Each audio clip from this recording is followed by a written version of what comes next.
이 전자라는 걸 이용해서 나온 거죠. 이게 개발된 게 90년대, 1900년대 초에 만들어지기 시작하면서 이걸 이용해서 이제 쓰기 위해서 다양한 방식이 나오기 시작합니다. 우리가 알고 있는 레이더, 이런 방식들이 다 이제 이런 전자 방식을, 이런 전자를 이용해서 만들어내는 방식들이에요. 이 레이더 우리가 알고 있는, 여러분들이 알고 있는 레이더라는 게 90년, 1900년대 초에 이런 걸 응용해서 만들어진 거예요. 군사적인 목적으로. 그러면서 만들어지는 겁니다, 이게. 근데 이게 세계 최초의 전자식 컴퓨터인가라고 부르는데, 이게 법적으로는 ABC가 맞다고 하고요. 학문적으로는 이거보다는 뒤에 나오는 이 ENIAC을 우리가 얘기를 합니다. 무슨 얘기냐면, 이 ABC를 만들었는데, 이 ABC의 컴퓨터가 진공관을 이용한 건 맞지만, 우리가 컴퓨터라고 부르는 방식은 아직 못 미쳤다는 거예요. 왜냐하면 법용 컴퓨터가 아니라는 겁니다. 법용 컴퓨터라는 건 뭐냐면, 여러분들 컴퓨터를 구동할 때 한글 하다가 갑자기 워드를 쳐야 돼요. 그러면 컴퓨터를 다 분해해서 조립을 다시 해. 워드용으로. 이런 방식이 옛날 방식이에요. 옛날에는 어떤 방식을 하고면은 프로그램을 하는 게 아니고요. 다 뜯어내. 그래서 전선을 다시 배치. 막. 이런 방식이었다가 법용 컴퓨터라는 건 뭐냐면 그거는 그냥 놔두고 프로그램이라는 방식에 의해서 그걸 이용을 해서 만들어내는 거를 우리가 법용 컴퓨터라고 합니다.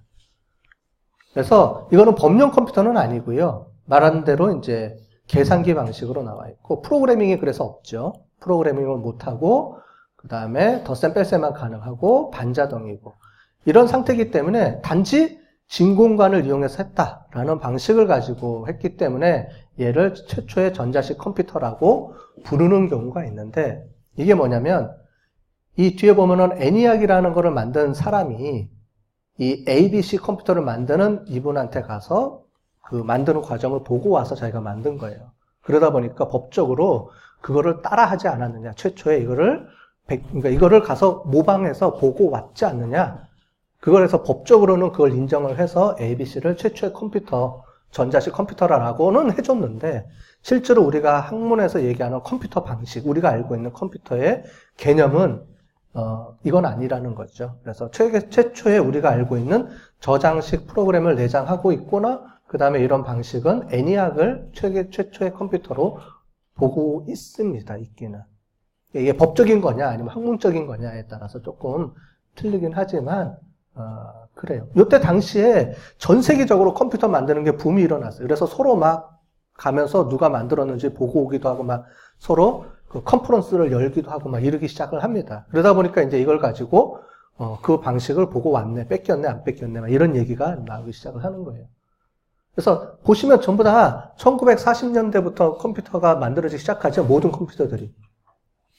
전쟁 때문에 모든 나라들이 그걸 하기 위해서 야, 저 나라에서 개발하기 시작했네. 우리도 빨리 개발해야죠. 그러면서 막 서로 그때 막 붐이 일어나면서 컴퓨터라는 걸 막 만들기 시작하는 거죠. 근데 그거를 기계식으로 누가 먼저 만들었느냐 아니면 전자 방법으로 만들었느냐. 즉 릴레이를 이용하는 방식으로 만든 컴퓨터들 그 다음에 진공관을 이용한 만든 컴퓨터들. 근데 우리가 알고 있는 컴퓨터는 진공관을 최초로 칩니다. 우리가 알고 있는 컴퓨터 방식 자체는 전자식이기 때문에.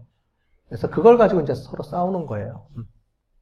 그래서 ENIAC이라는 게 있습니다. ENIAC을 만든 사람은 존 머클리라는 사람하고 존 프레스터 에커트라는 사람인데 이때 당시에 만든 최초의 전자식 컴퓨터에서 요 앞에 범용이라는 거를 새로 추가를 했어요. 왜냐면 70년대 법적으로 이제 저쪽을 ABC를 인정해 줬기 때문에 그래서 범용 전자식 컴퓨터라는 말에는 누구도 이의를 제기하는 사람은 없어요. 근데 세계 최초의 전자식 컴퓨터냐는 얘랑 가지고 뭐 얘기들이 많이 나옵니다. 1946년도에 만들어졌고요. 진공관을 이용해서 만들어진 거예요. 진공관. 그 다음에 말한 대로 육군 탄도 목적으로 계산을 한 거고 연결 회로는 수동으로 어쨌든 작업을 했는데 여기 있는 여기 보는 이 대학의 컴퓨터 사격포를 제작해서 담당했던 수학 전공자들을 컴퓨터라고 부르기 시작을 해서 이제 이거에 이름을 붙였을 때 컴퓨터라는 말이 붙습니다. 여기 보시는 것처럼 뭐라고 붙어요? Electronic Numerical Integrator and Calculator. 이거의 약자를 따서 우리가 애니악이라고 부르는 건데, 이 인티그레이터라는 게 이제 적분하는 거예요. 미분 적분. 이거 밑에 보시는 것처럼. 기계식 방식으로 했던 거를 전자식 컴퓨터로 응용을 해서 탄도 계산하는 겁니다. 탄도 계산할 때 미분 적분이 들어가거든요. 결국은 그걸 빨리 계산해 주기 위해서 이 컴퓨터라는 여자들이 사용했던 거를 대신해서 기계 장치를 만들어내는 건데, 그 기계 장치를 전자 방식인 진공관을 처음 이용해서 만든 컴퓨터가 애니악입니다. ABC랑 애니악. 이렇게 보시면 되겠죠. 그래서 컴퓨터의 시발점은 릴레이라고 보지는 않고요. 진공관부터 우리가 시작했다라고 보는 거예요. 그래서 애니악을 보시면 세계 최초의 컴퓨터라고 보통 많이들 얘기를 합니다. 우리가 애니악부터가. 그러면서 이 사람들이 애니악이 좀 문제가 있어서 애니박이라는 걸 만들어요. 그러면서 여기에 컴퓨터라는 개념이 들어가죠. 여기는 캘큘레이터였다가 컴퓨터라는 말이 들어가죠. 컴퓨터.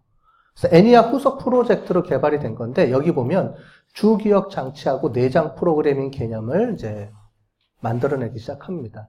이 내장 프로그래밍을 최초로 도입한 컴퓨터가 이 애니박인데, 오늘날 컴퓨터의 시초라고 보시면 되겠어요. 말하자면. 무슨 말이냐면, 여러분들 컴퓨터에 부팅하죠. 딱 누르면, 전원 누르면 그 안에서 여러분들이 부팅이 일어나면서 소프트웨어가 작동하면서 막 일어나죠. 이런 방식으로 작업을 했던 게 이제 바로 저거예요. 그러면서 여러분들 폰 노이먼이라는 사람이 있습니다. 이 사람이 있는데, 이 사람을 1945년에 이 팀에 들어가요. 이 모클리하고 에커트라는 사람이 이제 작업했던 팀에 이 폰 노이만이라는 사람이 있습니다. 이 사람이 뭘 만드는데 기여한 사람이냐면, 여러분들이 알고 있는 원자폭탄을 이제 계산하는 거예요. 이 원자폭탄을 이제 폭발력을 키우기 위해서 수학적으로 계산하는 겁니다. 그때 투입이 됐던 사람 중에 한 명이 폰 노이만이라는 사람인데, 그러니까 세계적으로 유명한 수학자예요, 이 사람이. 이 사람이 들어와서 여기에 자문을 구하기 위해서 들어옵니다. 들어오면서 모클리하고 에커트라는 사람이 작업하는 이 방식을 보고 그걸 가지고 자기가 어드바이스를 하면서 이거를 내요. 보고서를 하나 만들어요. 에드박에 관한 보고서 초안. 여기에 에드박에 대한 작동 원리를 쭉 만들어 놨는데, 이 사람이 뭐를 했냐면 딱 만들어 놓고 거기다가 저자의 자기 이름만 넣습니다. 말 그대로 뭐라고 돼 있어요? 초안. 그러니까 이 사람은 원래 폰 노이만 박사가 이걸 가지고 오픈하려고 만든 게 아니었어요, 원래는. 그냥 자기 나름대로 정리를 해서 준 건데, 이 프로젝트를 담당했던 사람이 이거를 흘립니다. 공표를 해버려요. 그러면서 이 사람의 이름들이 안 들어가 있어요. 여러분들 같으면 열 받겠어요, 안 받겠어요? 환장하죠? 근데 사람들은 뭐라 그래요? 폰 노이만이 세계적인 수학자였거든, 이때 당시에. 그러니까 이 사람 이름으로 나가니까 전부 다 뭐라고 하냐면, 야, 그 사람이 뭘 만들었대, 컴퓨터에 관련된 거를. 그러니까 서로 막 빌려가면서 이걸 달라 말라 그러면서 난리가 난 거예요. 그러면서 이 사람이 만든 이 에드박에 관한 보고서 초안이 전 세계적으로 퍼지면서 컴퓨터에 대한 기초가 만들어지기 시작을 하면서 엄청나게 발전하기 시작하는 거죠. 그래서 이 사람에 의한 요 초안 때문에 엄청나게 발전을 해요. 모든 나라에서 이걸 보고 다. 한데 어떻게 보면은 앞에서 봤던 이 두 사람은 뭐가 되겠어요? 너무 억울하죠. 그죠? 근데 어쩔 수가 없어.